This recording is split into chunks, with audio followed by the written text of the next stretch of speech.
Hey everyone, welcome back to the channel.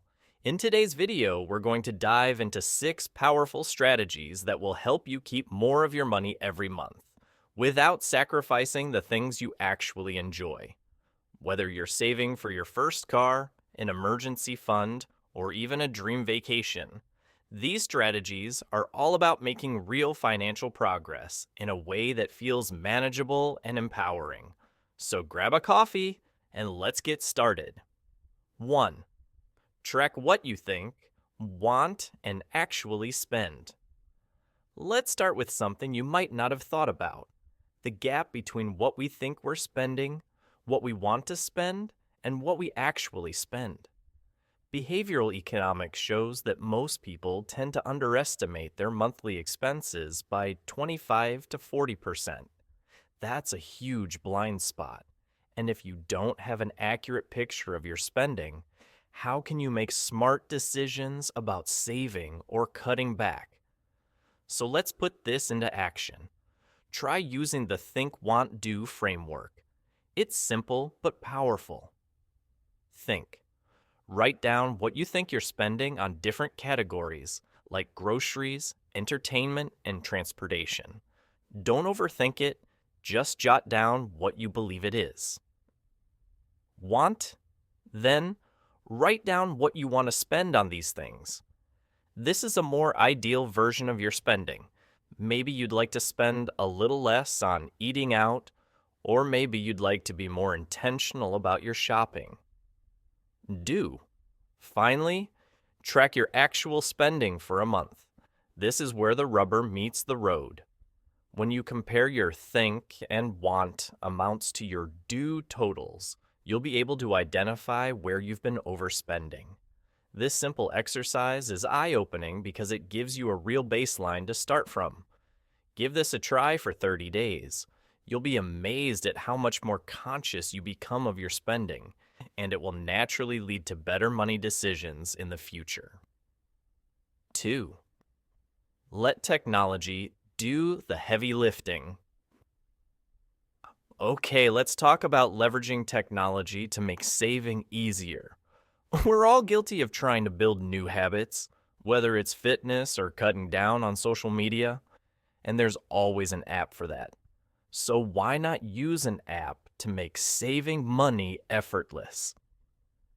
I personally love using apps that automate saving. One app that's been a game changer for me is Plum. It analyzes your spending and calculates how much money it thinks you can afford to save based on your habits. And then it automatically moves money into a separate account for you. You don't have to think about it. For instance, Plum uses an algorithm to track your income and expenses over a period of time, and then it determines how much you can comfortably save without feeling strained. It's essentially a virtual assistant for your savings account. And guess what? It even adjusts the amount it transfers based on your mood. So if you're feeling cautious one month, it will save a little less, and if you're feeling confident, it might ramp up your savings automatically. If you want something a little more interactive, try using saving challenges within apps. The 52-week challenge is a fun one. You start by saving just £1 in the first week, £2 in the second, and so on. By the end of the year, you'll have saved £1,378 without making any major lifestyle changes. But remember, the key is finding an app that feels frictionless to you. There are so many tools out there, so it's about finding what works best for your personality. 3.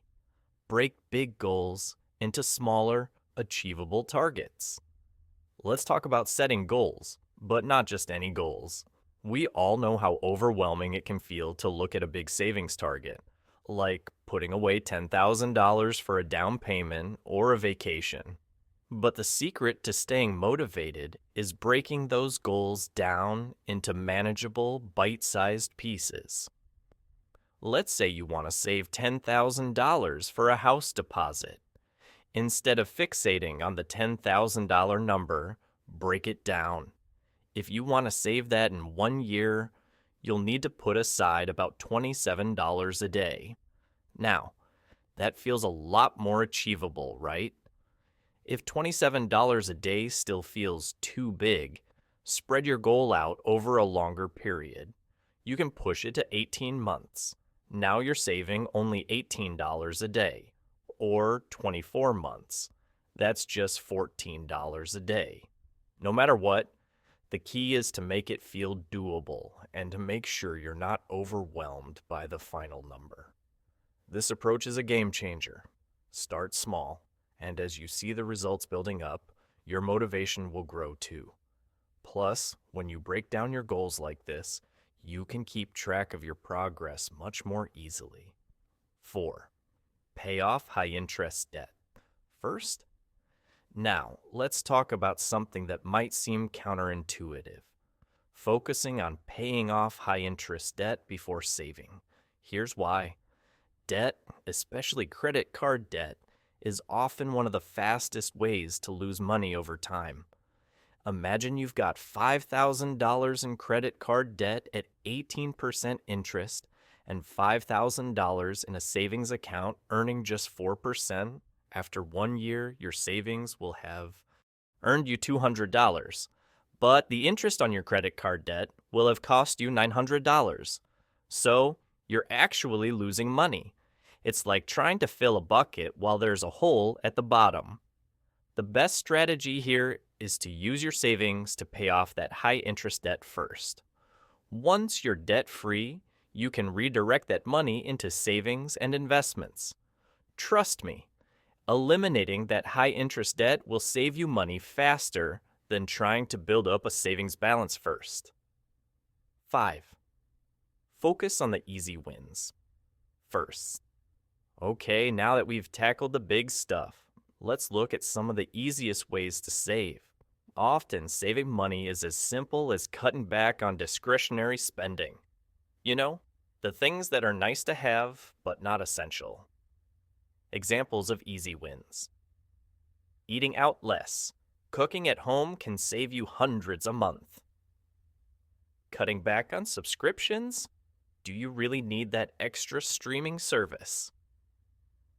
Bringing lunch to work instead of ordering in. Also, don't forget about your must-have expenses like car insurance or broadband bills. These can be reduced too with a simple call to your provider to negotiate a better deal. It's a small action that can make a big difference. It's all about being conscious of where you're spending, especially on things you don't actually need. If you enjoy the things you're spending on but want to save, ask yourself, how can I get the same experience for less? 6. Ask for a raise or switch jobs. Now, let's talk about the elephant in the room, increasing your income. You can only save as much as you earn, right? So, let's not overlook the fact that boosting your income can make a huge difference. One of the quickest ways to increase your salary is to ask for a raise. But if that's not an option, or you're not getting the compensation you deserve, it might be time to consider switching jobs. I've done this multiple times, and it's been a game changer for me financially. In my previous role, I made a significant salary jump by switching companies. I know it's not for everyone, especially if you love your current job, but if you feel stuck financially, you should absolutely look into other opportunities. You'd be surprised how much you can earn just by making a move. So there you have it. 6 actionable strategies to save more without feeling deprived. Start by understanding your spending habits. Use tech to make saving automatic. Break down your goals. Tackle high-interest debt. Make small cuts where you can.